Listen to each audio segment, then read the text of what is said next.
Hey, this is a video to show my homemade slide hammer for my vice grips. This is a typical size vice grip. They come in a variety of sizes, but this is probably the size that you'll most commonly find. The bolt, the adjusting bolt, is a 7/16 thread. This is the original. It's got a hex head in the end for disengaging it if you're really clamped on something real good.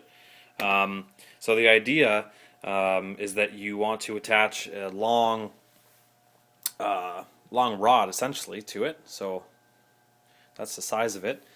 And overall, from the end of the vice grips, it's about 22 inches, just the extension part of it, not the actual vice grip. So what I've done here is I've taken 7/16 rod. You can buy an all threaded length of rod from Home Depot. I think I got this. This was something like 3 or 3.5 feet when I bought it. It's $6. You only end up using, I don't know, maybe, hard to say, 5 or 6 inches up top, and then at the bottom, 3 or so inches. So the idea is that the rod that you buy threads into the vice grip normally because it's the same thread as the original.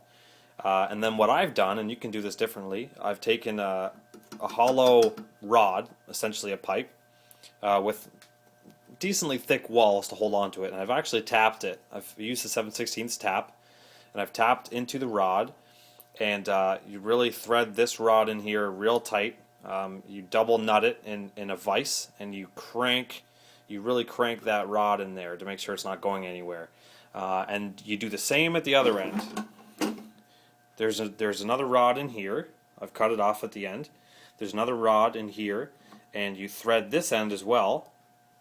And I believe this end I threaded up about this far to get a lot of purchase in there and get a ton of strength, because this is where your slide weight is really going to put a lot of stress on that tap. So make sure you go in far enough. So that's really it. Up at the top I put 3 washers. It was this size. You want to make sure the hole's big enough to go over your threaded rod, and the nut is just a standard nut. They're not nylon lock nuts or anything, although you could get nylon lock nuts if you want. So 3 washers up here and 2 nuts, and then on this end I put 5 washers, and again that's for strength, as this is the area where your weight's going to be slamming up against. So this weight that I've used, and you've probably never seen something like this before, but it's a piece of stainless. It's something specific for water testing or something, and I had a couple of these laying around that were really doing nothing for me, and I have a spare one here just to show you what it is. It's hollow. There's a hole going through it.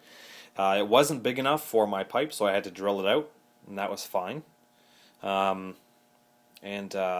It's heavy. It's got some decent weight to it.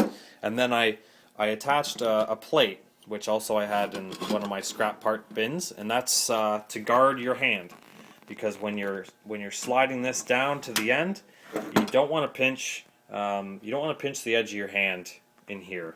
It would hurt like hell, and it would ruin your day. So you get something heavy, something to guard your hand, or if you're really confident, you can just always wear leather gloves. That's cool too. But that's my homemade slide hammer, and the cost of the rod, washers, and nuts was something like $10. And I've pulled out a bunch of nails, and I've even pulled out nails out of concrete, Hilti nails. And if you don't know what a Hilti is, it's actually a hammer. It's actually a nail gun that's powered by essentially bullets. And you smash it with a hammer, and the charge goes off, and it blasts the nail into the concrete. And you cannot get those out with a hammer. If you try prying one of those out with even a crowbar, they are not coming. But this thing can handle it. Pretty cool. And make sure you get the actual vice grip made by Irwin, not the crappy knockoffs you find for $10. This one's probably worth about $20 in store, and you won't regret it. So good luck, and have fun.